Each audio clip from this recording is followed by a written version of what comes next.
Bapak Ibu jemaat dan saudara-saudara yang dikasihi Tuhan, kita bertemu kembali dalam YouTube di 5 Ministry, di mana firman Tuhan menyapa kita pada hari ini, tertulis dalam kitab Daniel 2 ayat 44 dikatakan, tetapi pada zaman raja-raja Allah semesta langit akan mendirikan suatu kerajaan yang tidak akan binasa sampai selama-lamanya, dan kekuasaan tidak akan beralih lagi kepada bangsa lain. Kerajaan itu akan meremukkan segala kerajaan dan menghabisinya, tetapi kerajaan itu sendiri akan tetap untuk selama-lamanya. Demikian firman Tuhan.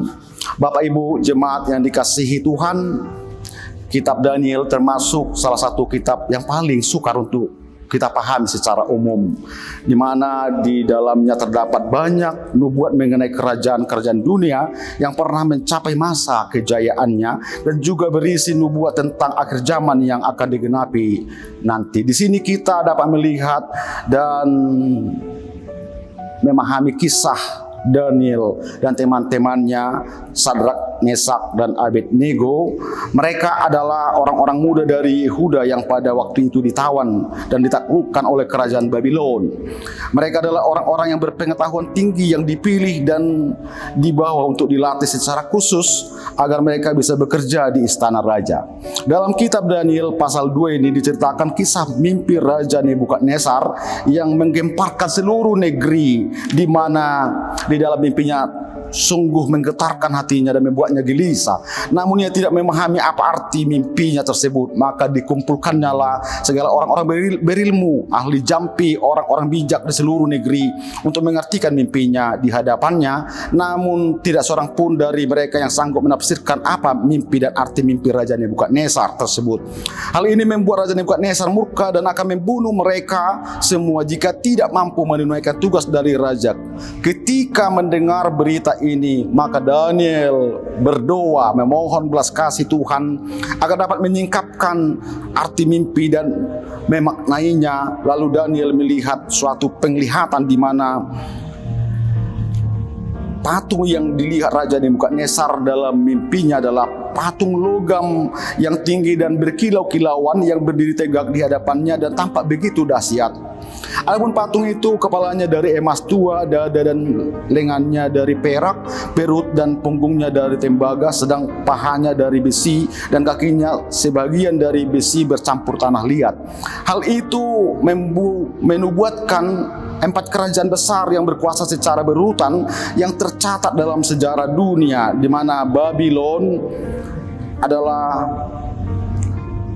kerajaan pertama yang melambangkan emas pada kepala, dan selanjutnya kerajaan yang lebih kecil yaitu Media Persia melambangkan perak pada lengan dan dada, dan kerajaan ketiga adalah kerajaan Yunani melambangkan tembaga pada punggung dan perut, dan kerajaan terakhir adalah kerajaan Romawi yang begitu lama memerintah dunia yang melambangkan paha dan kaki yang terbuat dari besi bercampur tanah liat.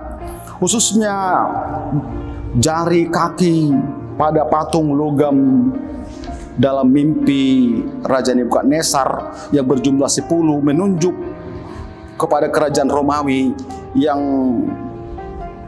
kerajaannya menjadi terpecah dan terbagi menjadi 10 kerajaan federasi yang kecil-kecil, yakni Jerman, Swiss, Prancis, Italia, Inggris, Portugal, Spanyol, dan 3 negara lainnya yang sudah lenyap, yakni Heruli, Vandals, dan Ostrogoths. Daniel menubuatkan bahwa ada satu kerajaan yang dapat bertahan sampai selama-lamanya, dan itu melambangkan kerajaan Kristus yang akan datang kedua kalinya ke dunia ini. Oleh karena itu di zaman akhir ini kita dituntut untuk setia dan sungguh-sungguh menanti-nantikan kedatangan Tuhan yang dahsyat itu, seraya hidup kudus dan tak bercacat di hadapannya. Bapak Ibu yang dikasihi Tuhan, biarlah orang-orang dunia melihat bahwa kerajaan Kristus sungguh berdaulat di dalam diri kita dan mengaku bahwa Tuhan yang kita sembah di dalam Yesus Kristus adalah Tuhan yang luar biasa, yang ajaib, yang penuh dengan mujizat, yang penuh dengan kasih dan rahmat-Nya, sehingga namanya dipermuliakan melalui hidup kita. Dari yang seharusnya mati binasa, namun karena penyertaan Tuhan dan pertolongannya kita dibiarkan hidup. Namun bukan hanya sekedar hidup, tetapi diberikan kehidupan dan pekerjaan yang hebat. Hal yang sama bisa saja terjadi dalam hidup kita, di mana hidup kita seolah-olah berada dalam ancaman dan ambang maut kematian yang rasanya sulit kita hindari. Masalah yang sedang dihadapi rasanya sulit diurai, seolah-olah kita tidak mungkin bisa untuk mengatasinya, tetapi jalan keluar Tuhan sediakan karena Tuhan memberikan hikmat dan pertolongan, karena Tuhan bisa menyingkapkan rahasia-rahasia yang dapat menguraikan seluruh masalah hidup kita.